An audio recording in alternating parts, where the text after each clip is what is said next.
para mis compañeros de comisión.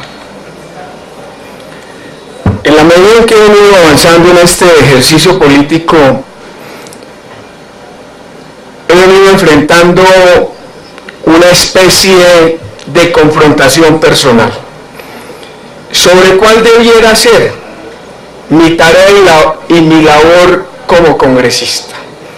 Si debiera aprovechar estos espacios, estos escenarios frente al gobierno, frente a la opinión, para expresar, como algunos lo hacen, lo que la gente quiere escuchar en la calle. Qué fácil es referirse a las dificultades, a las complejidades que afronta el país. Qué tarea sencilla es decirle a la gente que hoy tiene profundas y enormes problemas en las regiones, en las calles, alzar aquí la voz para decirle: es que estamos defendiéndolos, es que vamos con nuestra voz a tratar de resolver sus problemas, cuando la realidad del ejercicio político, del ejercicio público, del ejercicio administrativo, del ejercicio fiscal es otra. Y me he decantado, señor presidente, por optar no por decirle a la gente lo que espera escuchar, sino por actuar con base en la fuerza de los argumentos. Y cuando me refiero a la fuerza de los argumentos, apreciados compañeros, estoy haciendo a la alusión a la obligación y a la responsabilidad que tenemos nosotros de hablarle con franqueza y claridad a la gente. Y voy, ministro, para no alargarme en ese tema, a referirme a el objeto del debate al que concurrimos hoy, que tiene que ver con la ejecución presupuestal al año 2018. Claro que esos otros temas, el de la educación, el de la salud, la crisis agropecuaria, en fin, todo lo que aquí se ha manifestado, la necesidad de explorar alternativas diferentes en la nueva ley de financiamiento, de gravar aquellos sectores que hoy tienen algunas exenciones, aquellos sectores que no están pagando el impuesto o los impuestos correspondientes, en fin, todo eso en su debido momento, porque no puede convertirse esta comisión en el escenario para cada vez que nos reunamos manifestar y plantear lo mismo. Para cada tema habrá momento y oportunidad. Y quiero iniciar, señor ministro, refiriéndome a las fases de la teoría presupuestal, porque es que aquí todos dicen hay que meterle más recursos a la educación, hay que meterle más recursos a la salud, hay que meterle más recursos a todos los sectores, como si el Estado se tratara de una vaca lechera de esas gordas que pasan en algunas regiones del país. Y excúsenme esta expresión indelicada, en la que cualquiera pudiera apretar la teta de la vaca y sacar la leche que requiere para el sustento de su familia. El derecho presupuestal, apreciados compañeros, no es otra cosa distinta que una de las ramas de la hacienda pública: estimación de ingresos y definición de apropiaciones de gasto. Y eso ha tenido un desarrollo desde el siglo XIX para acá, y el Estado colombiano ha venido también ajustándose en esa medida a los desarrollos teóricos y prácticos del derecho presupuestal, no solamente en América Latina, sino en el mundo entero. Inicialmente la teoría doctora que aplicaba en los estados y los gobiernos era la teoría anglosajona, la teoría del incrementalismo, que cada que pasaba una vigencia fiscal, el Estado tenía que salir a buscar los recursos para aumentar el presupuesto con respecto al de la vigencia anterior y destinar esos recursos a aquellas necesidades que estaban afrontando las comunidades. Luego se desarrolló esa teoría, la teoría de la eficiencia del gasto público. Ya no solamente era la necesidad del Estado de buscar cada año más recursos, lo que implicaba nuevas rentas, nuevos tributos, sino que además era determinar cómo ese gasto público se hacía eficiente, es decir, a qué sectores debía destinarse para que cumpliera un efecto de disminución de las desigualdades. Y últimamente, la teoría de la disciplina presupuestal.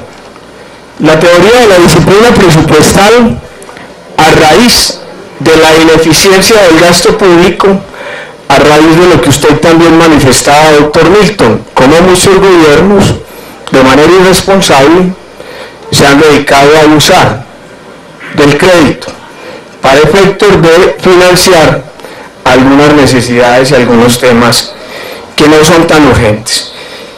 Y me quería referir a eso, porque cuando hablamos de presupuesto, cuando hablamos de la necesidad que muchos sectores del país tienen de que sean beneficiados en ese presupuesto, nosotros tenemos que considerar esos tres elementos: la obligación de incrementarlo, la necesidad de hacer el gasto público eficiente, pero sobre todo la última, la obligación legal que tiene el Congreso de Colombia y el Gobierno Nacional de cumplir lo que se ha denominado la regla fiscal, Ley 1473 del 2011, que desarrolla un principio constitucional que obliga al Estado a mantener un equilibrio, un balance fiscal de la nación entre ingresos, gastos, deuda pública. Luego, eso tiene un significado, y que no hay tal vaca gorda con una teta gigantesca de la cual podamos sacar todo lo que la gente espera y necesita, pero coincido con usted, merece. En eso estoy totalmente de acuerdo. Merece, pero hay unas limitantes que también tenemos nosotros el deber y la obligación de advertir para no generarle falsas expectativas a la comunidad. Y partiendo de esa base, señor ministro, y concentrándome en la ejecución presupuestal, usted advierte que claro, este año ha sido un año particularmente bueno comparado con los demás respecto al tema de la ejecución presupuestal. Claro, los últimos años de gobierno siempre son buenos, porque se acelera la ejecución. Pero cuando uno va al detalle, doctora Aide, quiero que me ponga mucha atención en esto, encuentra que el problema no solamente es de asignación de recursos, es de eficiencia en la ejecución presupuestal. Y yo quiero poner varios ejemplos. Me quiero referir aquí, por ejemplo, porque durante estos días he observado cómo en la opinión se nos señala, se nos somete, se nos dice que este es un Congreso que premia la guerra y no la educación, que prefiere invertir en misiles en vez de invertir en el sector rural de la patria, o que prefiere hacer otras cosas en vez de destinarle recursos a las universidades públicas. Y eso no es verdad, eso no es cierto. Y a donde quiero llegar es al tema de la ineficiencia en la ejecución presupuestal, que tal vez es un problema más grave, doctora Aida, que la falta de asignación de recursos adicionales en los presupuestos. Y le voy a poner este ejemplo. Cuando uno se va a revisar el presupuesto del sector agropecuario, encuentran que la presente vigencia le entregaron 235, aquí, espere que me perdí aquí, para inversión, no, fueron 2.4 billones de pesos lo que se le asignó al sector agropecuario. De esos 2.4 billones de pesos, 1.8 billones de pesos destinados a inversión. Cuando uno analiza con detenimiento, ¿Cómo se ha venido ejecutando esa inversión en los programas que quedaron planteados en plan de desarrollo y que quedaron planteados en el plan anual operativo de inversión, POAI? Se da cuenta, por ejemplo, este ejemplo, subsidio de vivienda rural. Le asignaron este año 203.000 millones de pesos. Se comprometieron 198.000 millones de pesos. Es decir, ya hay registros presupuestales respecto de ese tema. Pero para que se aterre, estamos en agosto y solamente se han obligado 1.349 millones de pesos. Es decir, el 0.7% de ejecución. Luego, ¿qué significa eso? Hay recursos, ministro. El problema es la celeridad en la ejecución de los mismos. Vámonos para ciencia y tecnología, que es otra bandera que ustedes han venido enarbolando y dicen que la plática de ciencia y tecnología es muy poquita y que con eso no se hace absolutamente nada. Es que si le entregaran 1 billón, 2 billones de pesos con los niveles de educación, no va a pasar absolutamente nada en este país, no va a haber ninguna transformación. Para que se aterren, 337.000 millones de pesos, el presupuesto asignado en el 2018. De esos 337.000 millones de pesos, 314.000 fueron destinados a inversión. ¿A qué programas? Capacitación de recursos humanos para la investigación, Fondo de Investigación en Salud, apoyo financiero a la ciencia y tecnología, fortalecimiento de la gestión y dirección del sector ciencia y tecnología. Atérrese, apreciada Ida. Capacitación de recurso humano para la investigación. Aquí decimos que el gobierno no invierte en eso, que no hay plática para eso, que la gente nuestra se está yendo todo a buscar oportunidades afuera porque el país no hace absolutamente nada en esa materia. De esos 215.000 millones de pesos, a agosto se han gastado 26.000 millones de pesos.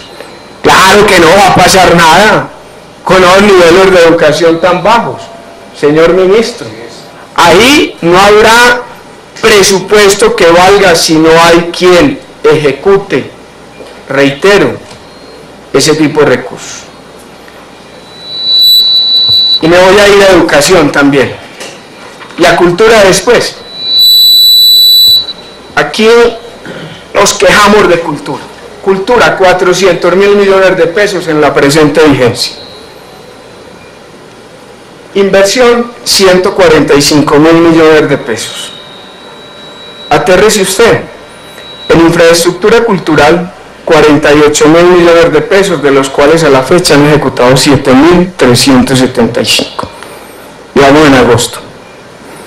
¿Será que todo eso quedará como rezago presupuestal, doctor Fernando? Restauración, mantenimiento, administración de monumentos nacionales, 36.000 millones de pesos y han obligado 9.817. Voy para educación. 37 billones de pesos fue lo que se destinó este año. Por primera vez en la historia del país, el presupuesto de educación para la vigencia de 2018 fue más alto que el de defensa, doctora Ida. Por primera vez en la historia de Colombia. Nunca antes el presupuesto de educación había sido superior al presupuesto de defensa, que era el más alto de los años anteriores.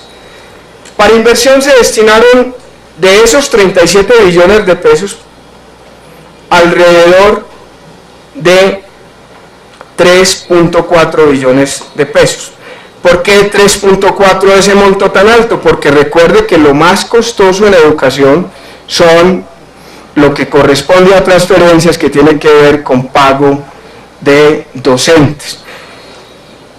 Y le voy a poner mire, en infraestructura educativa,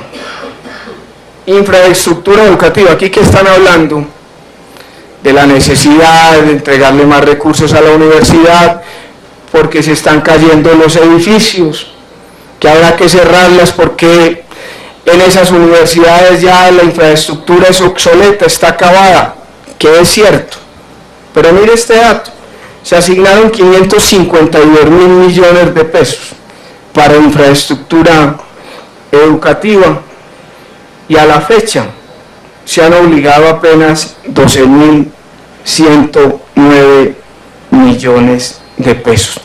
Y no me voy a seguir refiriendo a más ejemplos, solo quería hacer hincapié en el tema de educación, en el tema de ciencia y tecnología, en el tema de cultura. Y si vamos a salud, pues también vamos a encontrar lo mismo. Realmente no solamente se trata de asignación de más recursos, se trata, señor ministro, de eficiencia, eficacia en la ejecución de los recursos públicos. Y yo no sé quién tiene ahí la varita mágica para resolver ese problema. Pero nosotros tenemos que hacer mucho más eficiente la administración del Estado. Aquí algunos que enarbolan la bandera de la corrupción y que dicen es que la corrupción se combate con unas normas, están, yo creo que, muy equivocados. El problema de ejecución del presupuesto público obedece también a la excesiva normatividad que hay en esas materias. Aquí todo es absolutamente reglado, y esa concepción de que si todo es reglado evita que se cometan errores, que se hagan direccionamientos, etcétera, etcétera, lo que hace es evitar que al interior de las entidades públicas los trámites administrativos puedan hacerse de manera expedita. Simplemente quería hacer ese llamado de atención. Ya había advertido en la sesión pasada que era muy preocupante lo que estaba sucediendo con las reservas presupuestales. Ojalá eso mejore, doctor Fernando, porque ese ha sido otro elemento y otro factor de desorden administrativo. Y ya para finalizar, ministro, una ñapa por fuera del debate. Este fin de semana estuve en el suroeste antioqueño, región cafetera de este país. Aquí vamos con todos los compañeros a abordar un debate cafetero. Pero quiero transmitirle nuevamente una preocupación inmensa que tienen en la región y que, con el debido respeto que merece usted, el presidente de la República, y en aras de que eso no se les salga de las manos como sucedió hace algunos años, la gente está muy preocupada, agradecida con esos 100.000 millones de pesos, pero preocupada porque eso no resuelve el problema, lo mitiga, pero no lo resuelve. Señor ministro, con esos 100.000 millones de pesos le corresponderá a cada cafetero cerca de 20.000 pesos por carga. Hoy la carga de café está, el precio de compra variando entre 690.000 pesos y 700.000 pesos. Acaban de presentar un estudio en el que queda claramente definido y probado que la producción de una carga de café cuesta alrededor de 760.000-780.000 pesos. Luego los cafeteros están recibiendo una pérdida que será superior a los 2 billones de pesos. Y nosotros tenemos una responsabilidad con esas 500.000 familias cafeteras del país. Ellos fueron los que jalonaron el desarrollo de Colombia, fueron los que ayudaron en la conurbación, dije bien Mario, conurbación, Mario es petete en la comisión, entonces hay que preguntarle. La conurbación del país. Hoy la federación, señor ministro, a la que siento yo han venido protegiendo los gobiernos, se quedó anclada en esas épocas de bonanza y no ha tenido la capacidad de reestructurarse acorde a las realidades actuales que vive la caficultura mundial.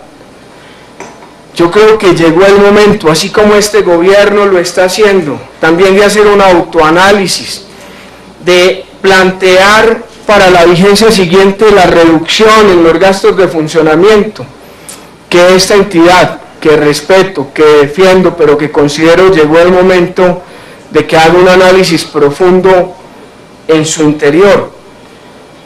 Desde el gobierno pueda también plantearse esa posibilidad que se necesita de reestructurarla y de ampliar el espectro para que los caficultores del país, sin las limitantes y las talanqueras que hoy pone la federación, tengan oportunidades adicionales de penetrar los eslabones más rentables de la cadena del negocio, de la cadena de negocio del café. No es posible que el negocio mundial sea alrededor de 130 billones de dólares y estos países productores nuestros apenas reciban cerca de 16 billones por cuenta de la producción, y quienes paguen los platos rotos sean los pequeños, medianos y grandes caficultores de nuestro país. Muchas gracias, señor presidente, y muchas gracias, señor ministro. De verdad.